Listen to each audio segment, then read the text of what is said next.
Hi guys! Welcome back sa YouTube channel ko. So for today, meron tayong math problem coming from algebra and this is a word problem. So balik muna tayo mga Lodi Cakes sa mga basic. Like yung mga ganito na as much as I'm concerned, medyo marami pa rin nalilito or nako-confused. So sige, try natin sagutan mga idolo. The sum of the parents' ages is twice the sum of the children's ages. 4 years ago, the sum of the parents' ages was thrice the sum of the children's ages. In 16 years, the sum of the ages of the parents and the children will be equal. How many children are there? So siguro medyo nakakalito sa unang basa pero we will try our best to analyze. Analyze muna natin siya per statement or per sentence. So ang sinabi, the sum of the parents' ages is twice the sum of the children's ages. So the first thing that we have to do is to represent yung sum ng mga ages natin. So let's say yung P natin represents the sum of the parents' ages. Of the parents' ages. Mga Lodi Cakes. And let's say, yung C naman natin represents the sum of the children's ages. Mga Lodi Cakes. So, paano yan, Sir IJ? The sum of the parents' ages is twice the sum of the children's ages. So, for our first equation, we have P equals 2C. So, that will be our first equation. So, for the second one, 4 years ago, the sum of the parents' ages was thrice the sum of the children's ages. Kaya lang di natin alam kung ilan yung children. So, isasama natin siya sa i-represent natin. So, let's say N is yung number of children. Okay, mga Lodi Kicks. So, ang sinabi, 4 years ago. So, ano mangyari sa P? Will it be P minus 4? Of course, mali. Bakit hindi P minus 4, Sir IG? Ang sabi mo, 4 years ago. Yung parents, dalawa. Mother and father. So, dalawang minus 4, so that will be P minus 8. Nagets yung mga Lodi Cakes? Kasi dalawang taon. Dalawa yung involved. Yung mother and father. So, minus 4 ka dun sa isa, minus 4 ka dun sa isa, yung sum nila will be now P minus 8.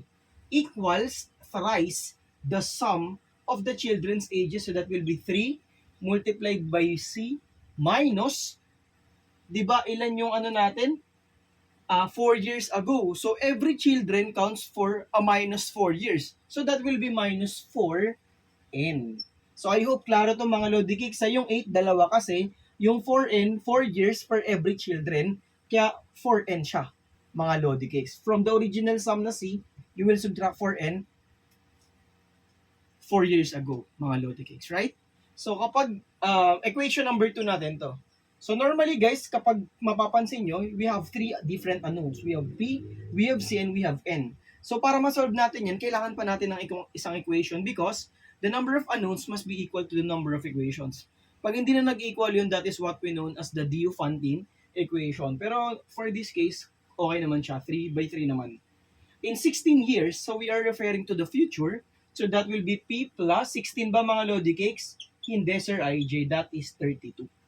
Nagets yung mga Lodi kasi, yes, that's right. Kasi 16 kay parent A or the mother, 16 din kay father. 16 plus 16, that's 32.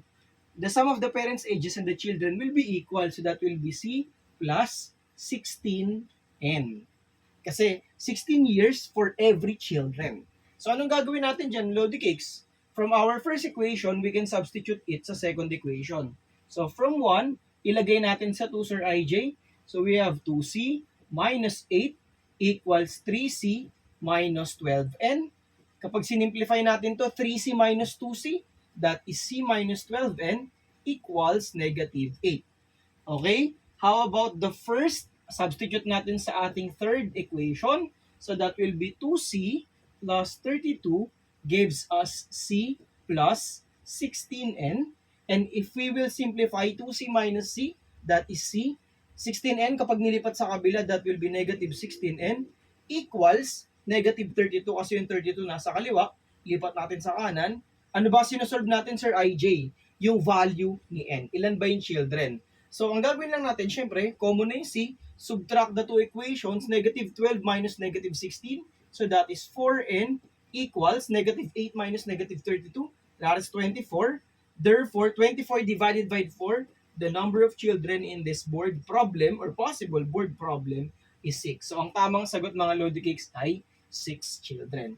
So, if ever may questions kayo or clarifications, huwag kayong mahiyang mag-comment sa comment section. And thank you so much for all those who keep on supporting me, and maraming salamat sa inyo mga Lodi Cakes. Pagpalain kayo palagi ng Lord. Kita-kits sa mga next video, and bye-bye.